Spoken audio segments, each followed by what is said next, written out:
Om Swastiastu anak-anak, salam sejahtera bagi kita semua, selamat pagi. Nah, ini adalah pertemuan kita kedua yang akan membahas tentang parwa-parwa dalam Mahabharata.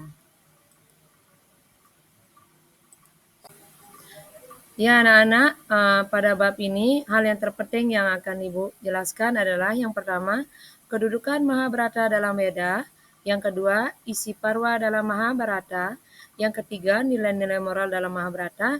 Nah, nanti Ibu akan menjelaskan satu persatu dari hal-hal yang terpenting atau sub-sub pokok bahasan sekarang. Ya, baiklah anak-anak, ini adalah materi yang sangat menarik karena kita akan membahas tentang kedudukan Mahabharata dalam kitab suci Weda. Yaitu hal yang terpenting adalah Mahabharata merupakan bagian dari kitab Itihasa, di mana Itihasa adalah salah satu bagian dari kitab suci Weda yang menceritakan tentang kisah kepahlawanan dalam agama Hindu yang terdapat dalam Weda Semerti dan bagian-bagian dari Upaweda.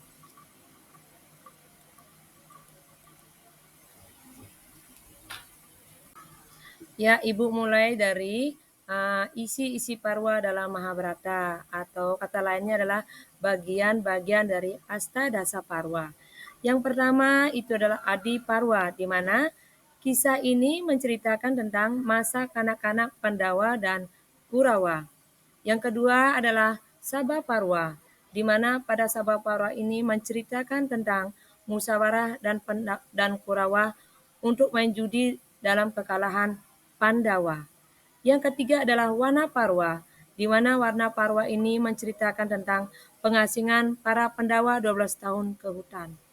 Yang keempat, Wirata Parwa, yaitu dalam Wirata Parwa ini mengisahkan tentang penyamaran Pandawa di kerajaan Wirata. Yang kelima adalah Odya Yoga Parwa, yaitu kisah ini mempersiapkan tentang persiapan perang keluarga Barata dengan Kurawa. Yang keenam itu Bhisma Parwa, di mana kisah ini menceritakan tentang gugurnya Bhisma. Yang ketujuh yaitu Drona Parwa, yaitu mengisahkan tentang perang Drona dan gugurnya Abimanyu serta Gatotkaca. Yang kedelapan mengisahkan tentang Karma Parwa, yaitu pengangkatan Karna sebagai panglima perang Korawa. Yang kesembilan adalah Salya Parwa, yaitu pengangkatan Raja Salwa sebagai panglima perang Korawa. Ya, yang ke-10 adalah Sauptika Parwa, yaitu menceritakan tentang balas dendam Aswatthama kepada Pandawa. Ke-11 adalah Serti Parwa, tangisan kaum janda dan anak-anak yang telah meninggal oleh orang tuanya.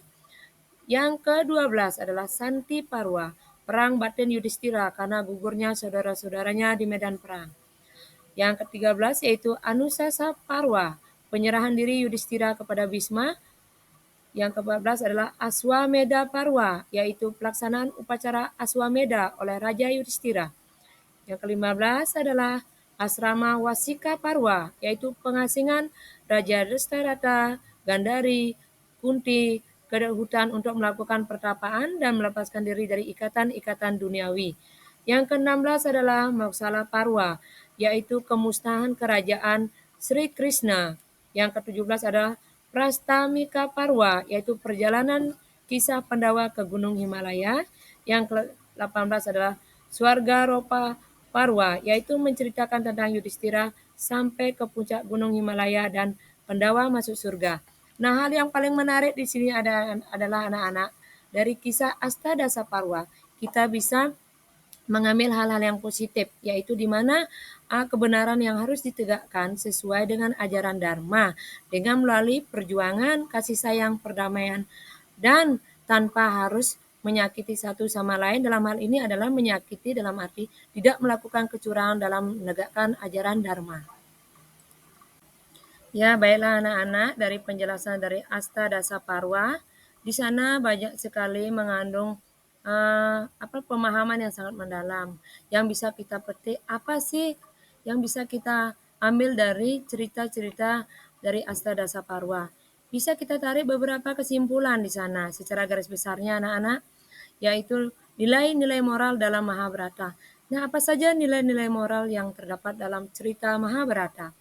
Mungkin Ibu bisa mengambil beberapa contoh. Satu, nilai kejujuran. Jujur dalam Trikaya Parisuruh dalam arti jujur dari pikiran, perkataan, perbuatan. Kemudian, rasa hormat. Rasa hormat dan menghargai orang tua, menghargai sesama, menghargai semua ciptaan Tuhan. Di sini bisa disimpulkan bahwa kita sudah mampu menerapkan ajaran Trihita Karana. Yang berikutnya adalah tanggung jawab. Tanggung jawab dalam segala tindakan. Artinya, apapun yang kita lakukan di sini harus kita mampu pertanggungjawabkan. Yang berikutnya adalah nilai keadilan. Nah, ini yang paling luar biasa anak-anak, yaitu mampu memberikan keadilan, bahwa kita di dunia ini harus mampu memilah-milah mana yang baik dan mana yang buruk. Dan mampu bersikap seadil-adilnya, berani mengatakan sikap salah dan berani mengatakan kejujuran dalam hal kebenaran.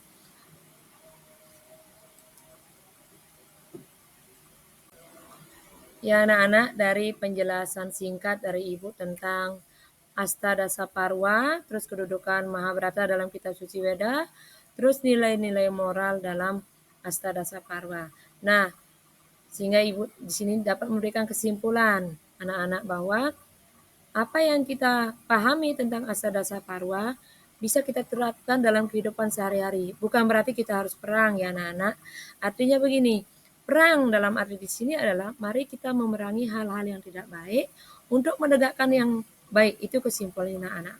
Untuk lebih jelasnya mungkin anak-anak bisa mencari sumber-sumber informasi dengan cara membaca buku di perpustakaan yang sudah disiapkan. Kemudian bisa mencari di Google tentang Astadasa Parwa. Jika ada pertanyaan yang mungkin ingin dipertanyakan, bisa anak-anak melalui japri Ibu atau telepon Ibu anak-anak ya. Yang terpenting di sini adalah bagaimana kita memahami dari ajaran Astadasa Parwa, kemudian kita menerapkan hal yang baik dalam kehidupan sehari-hari. Ya anak-anak, yang mungkin itu saja yang bisa Ibu sampaikan tentang Astadasa Parwa. Salam dari Ibu, Domogi Rahayu, Ibu akhiri dengan Paramo Santi. Om Santi Santi Santi Om. Udah.